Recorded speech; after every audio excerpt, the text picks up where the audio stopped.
Barn it. Da-da-da-da. Okay. Do you want to do the intro or shall I? Croeso I Welsh Wednesdays with me, Katie Gill-Williams, and Kiri Pritchard-McLean, where once a week we meet up, have a sgwrs, and talk about a subject that we find interesting, and at the end, trio i wneud, try to do un funud fach, 1 little minute in Welsh. So this week we thought we'd do something a bit fun and offensive. Ones we've done so far have ended up being so like earnest and virtuous. Dim rhinwedd wythnos ma. No virtue this week. It's just gonna be light-hearted. This week's all about swear words in Cymraeg, which I actually don't know that many because I'm so well behaved. But no, I don't come across them that much. How about you, Kiri? Well, yeah, I think that's one of the interesting things. I'll try and explain it in Welsh.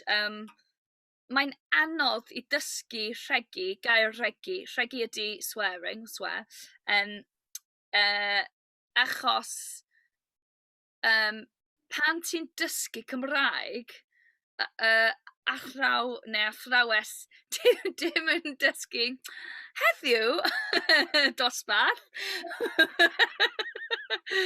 Maen nhw'n dysgu rhegi.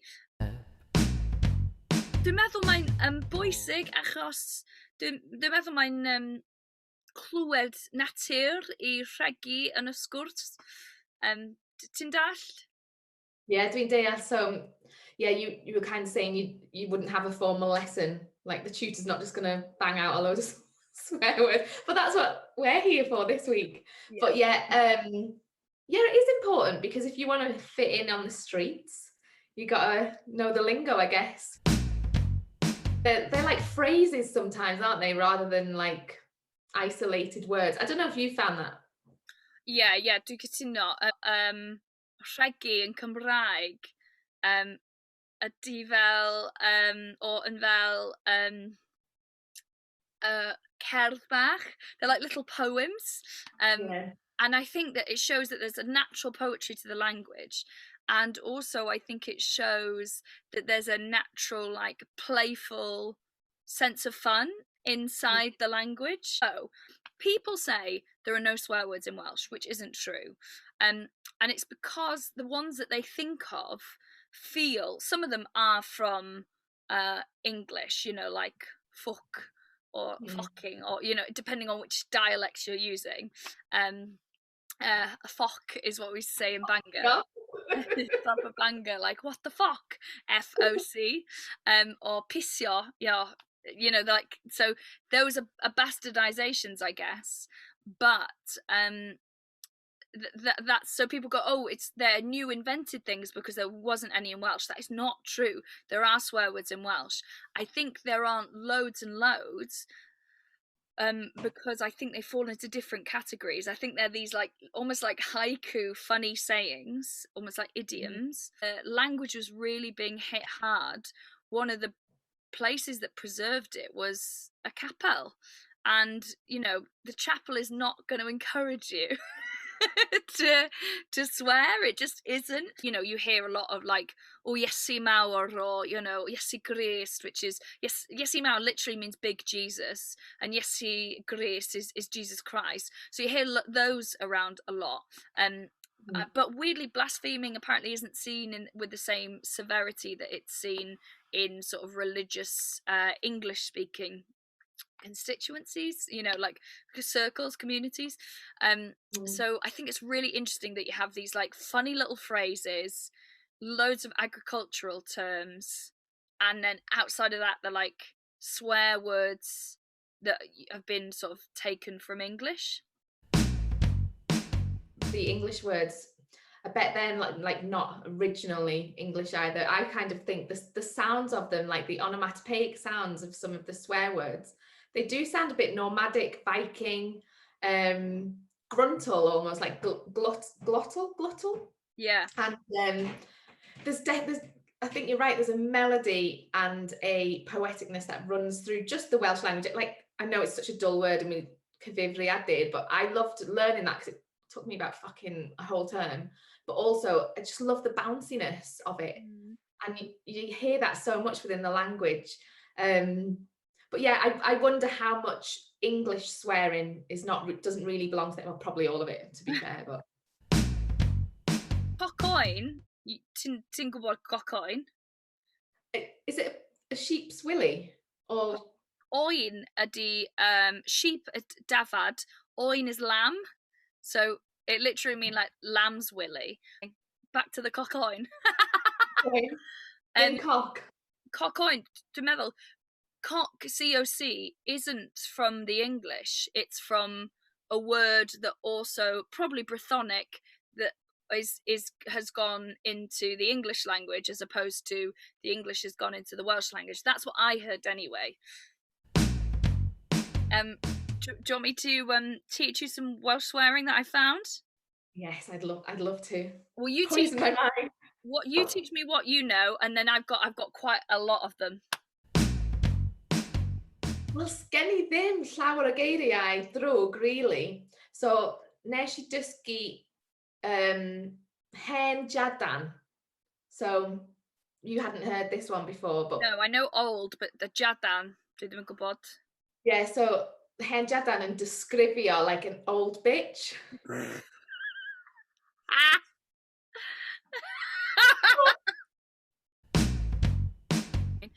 Cock a gath, which what? Cat's cock? Yeah. So that's another similar one. And this is a great one. Brech. Oh, ddim yn gwybod brech. Brech, ydi afterbirth. Oh, yeah. Yeah. And I love that because to me, that's like brech is like a nice thing to say, and also to me there's like a beautiful logic of that, of like that is the bit that you throw away that is useless when someone comes into the world. So if you're calling someone that, you're like, you are the bit they should have thrown away.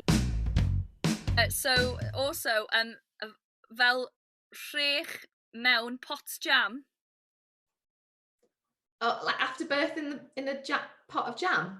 Fel like rhech.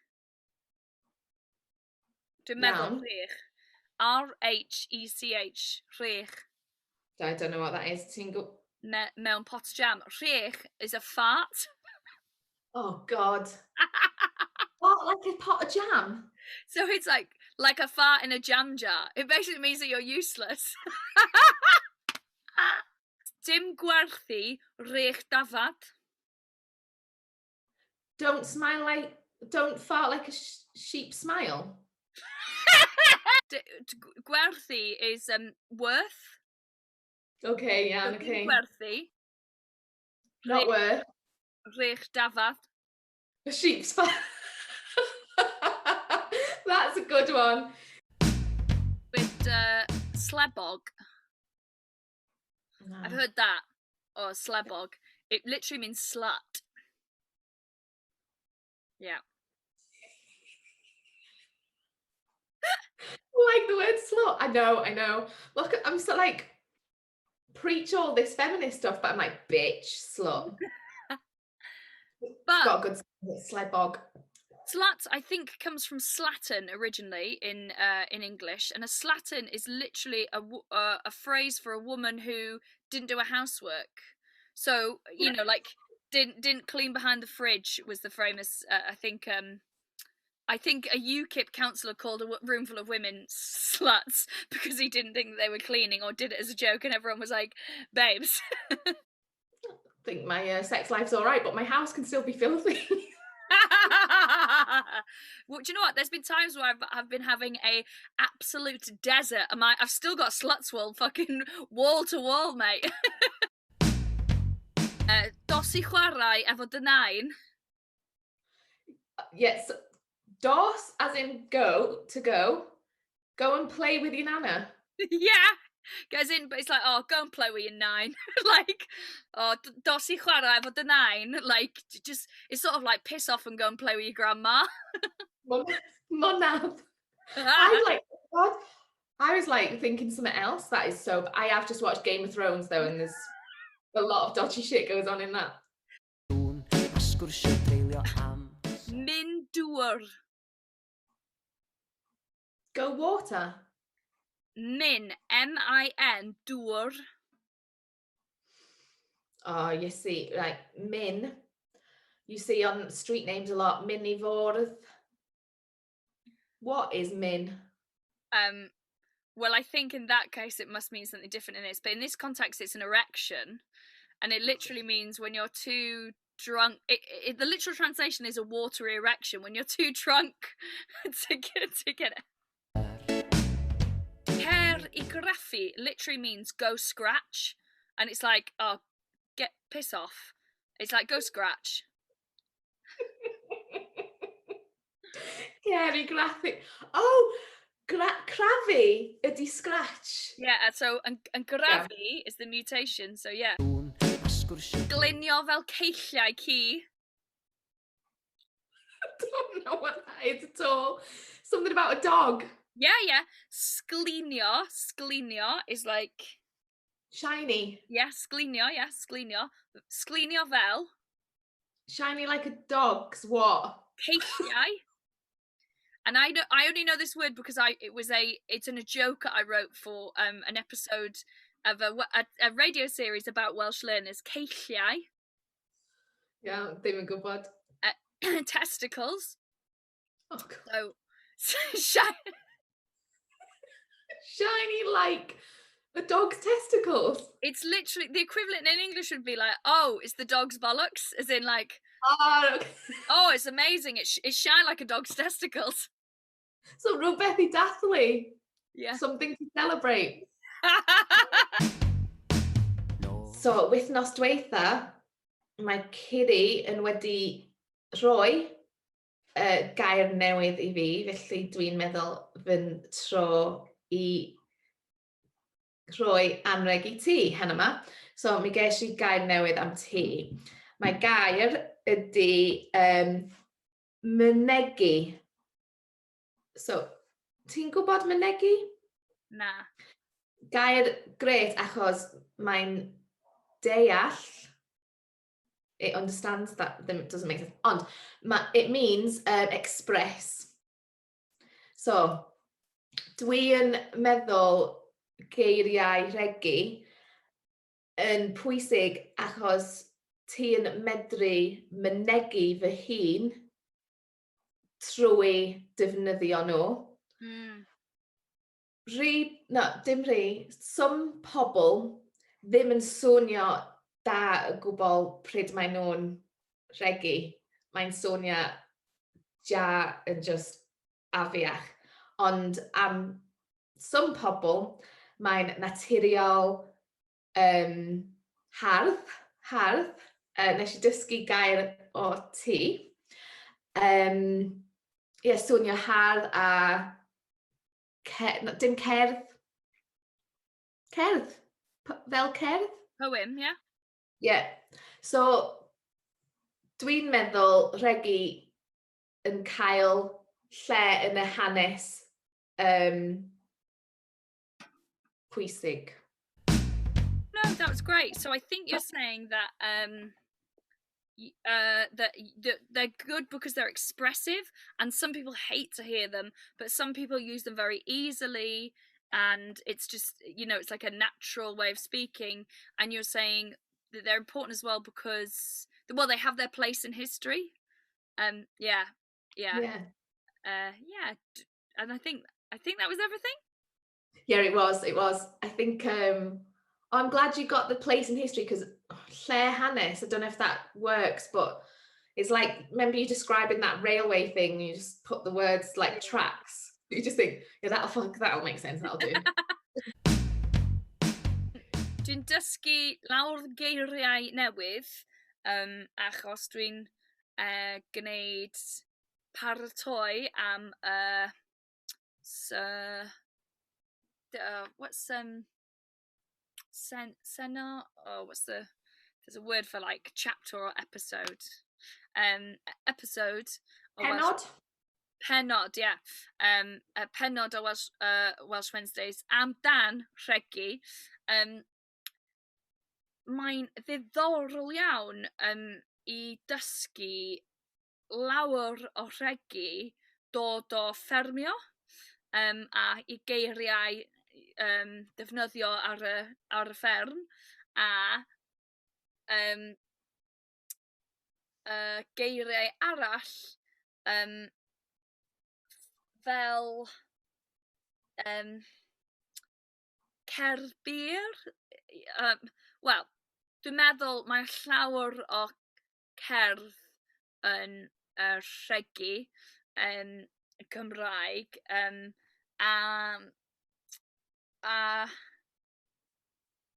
mae'n ddiddorol achos llawer o rhegi siarad amdan pobl ddim yn defnyddiol, like who aren't useful. Felly dwi'n meddwl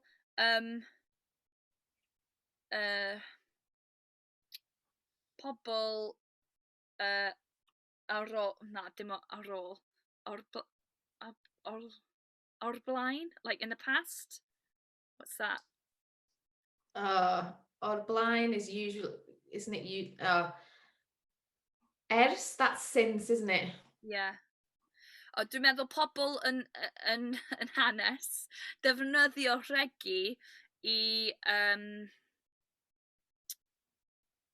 I dweud, hei, gweithio I anodd rwan. Ti'n wych, ti'n fel rhech mewn pot jam. And mae'n bwysig I dysgu geiriau am cont yn y gogledd mae'n iawn yn y de rhegi y dialect cael wahanol attitudes I rhegi. You were saying was you've learnt loads of swear words in preparing for tonight's episode and you found it really interesting. So they're all like short poems, especially in Welsh. But you found it interesting that they're born out of this agricultural life where people are probably just so knackered and rwystredig, frustrated, so they're just like, he's shit, she's shit, just like, and their only point of reference is all of these anafeiliad parts, like fel cocoin, like a sheep's lamb's dick, lamb's willy. like lamb's willy. Ond y gorau I gwneud ydy sgleinio fel ceilliau ci. So like the worst is a cocoin and the best thing you can be is a pair of dog's bollocks. But also it says to me that that's the worst thing you can be accused of, and the thing that would generate, because swearing is a release, the need for people to release is you not working hard enough. So that tells you something about there's hard work is ingrained in the culture. Ti'n mwynhau dysgu rhegi? Dwi'n, yndw, do, ia, I did. Twllin, dwi'n gwybod twllin. Arsehole, right? Arsehole, yeah. Basically, because I'm English and I've had a lot of people shout that at me. Yeah, what is it? Twllin bob size is what people say. Is that all English or arseholes? I think it means arseholes to the English, yeah. Diolch for watching and we'll see you next week. Bye! Hwyl!